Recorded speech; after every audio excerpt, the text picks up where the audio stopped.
उन्होंने एक कोशिश की, हमारे डीएमओ से बात की, महाराज अब रोक दीजिए, बहुत हो गया। यह पेशकश इस कैबिनेट के साथ स्वीकार की गई थी।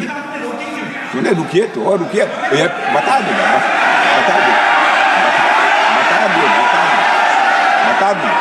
अब बैठ तो आपको मौका मिलेगा। यह क्यों रुका, इसका पहले ही मैं पूरी तरह से वर्णन कर चुका हूं। अध्यक्ष महोदय, मैं नेता प्रतिपक्ष को बहुत सम्मान के साथ कहना चाहता हूं कि कृपया एक बार मेरा पूरा भाषण पूछ लें। आपको प्रश्न पूछने की पूरी आजादी है, आप पूछ सकते हैं, मैं उसका उत्तर दूंगा।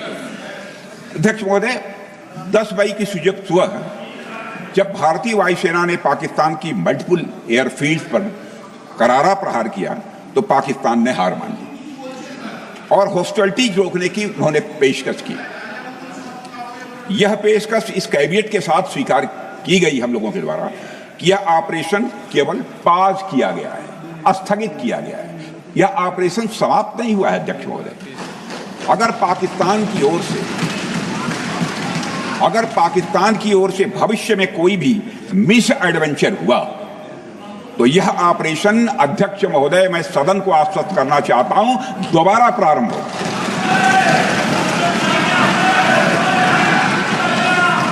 अध्यक्ष महोदय, भारतीय वायुसेना के जबरदस्त हमलों, नियंत्रण रेखा पर थल सेना की मजबूत जवाबी कार्रवाई और नौसेना के हमलों के डर ने पाकिस्तान को झुकने के लिए मजबूर कर दिया। अध्यक्ष महोदय, और पाकिस्तान की हार उनकी एक सामान्य विफलता नहीं थी, बल्कि यह उसके सैन्य बल और मनोबल, यह दोनों की एक हार थी।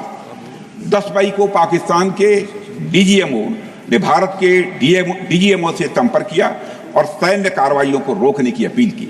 मैं सदन में यह बात फिर से दोहराना चाहूंगा कि पाकिस्तान के डीजीएमओ ने भारत के डीजीएमओ से संपर्क किया और सैन्य कार्रवाइयों को रोकने की अपील की।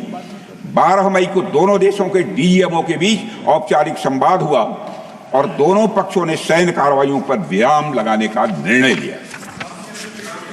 अध्यक्ष महोदय, हमारे सैनिकों का जो मनोबल, मातृभूमि की रक्षा करने का जो उनका समर्पण है, ऑपरेशन सिंदूर के दौरान उसका दर्शन 140 करोड़ से अधिक भारतवासियों ने देखा।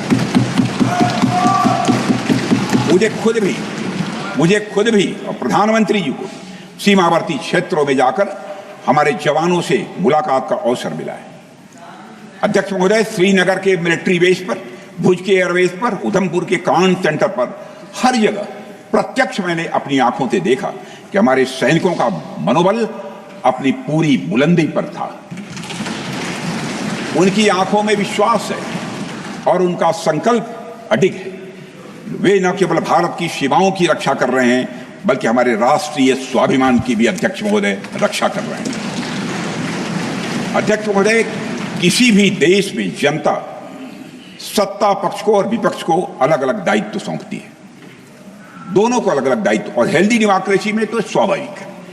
सत्ता पक्ष का काम होता है जनता के हितों को ध्यान में रखते हुए कार्य करना, और विपक्ष का काम होता है सरकार से जनता के मुद्दों से संबंधित जरूरी प्रश्न पूछना। ऑपरेशन सिंदूर क्यों शुरू किया गया, इसकी जानकारी पहले भी दी गई है और आज भी मैंने सदन को दी है। अध्यक्ष महोदय, कभी कभी हमारे प्रतिपक्ष के लोग ये पूछते रहे हैं कि हमारे कितने विमान गिरे। मुझे लगता है उनका यह प्रश्न हमारी राष्ट्रीय जनभावनाओं का सही से प्रतिनिधित्व नहीं कर रहा है। मुझे लगता है उन्होंने एक बार भी हमसे यह नहीं पूछा कि हमारी सेनाओं ने दुश्मन के कितने विमान मार गिराए।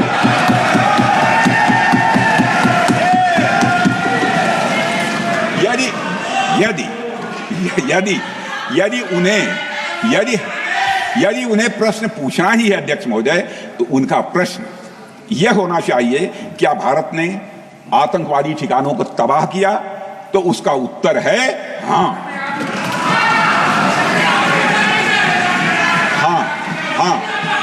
मैं विपक्ष के सम्मानित साथियों से कहना चाहता हूं कि आपको प्रश्न पूछना है तो यह प्रश्न पूछिए, क्या ऑपरेशन सिंदूर सफल रहा? तो उसका उत्तर है हाँ।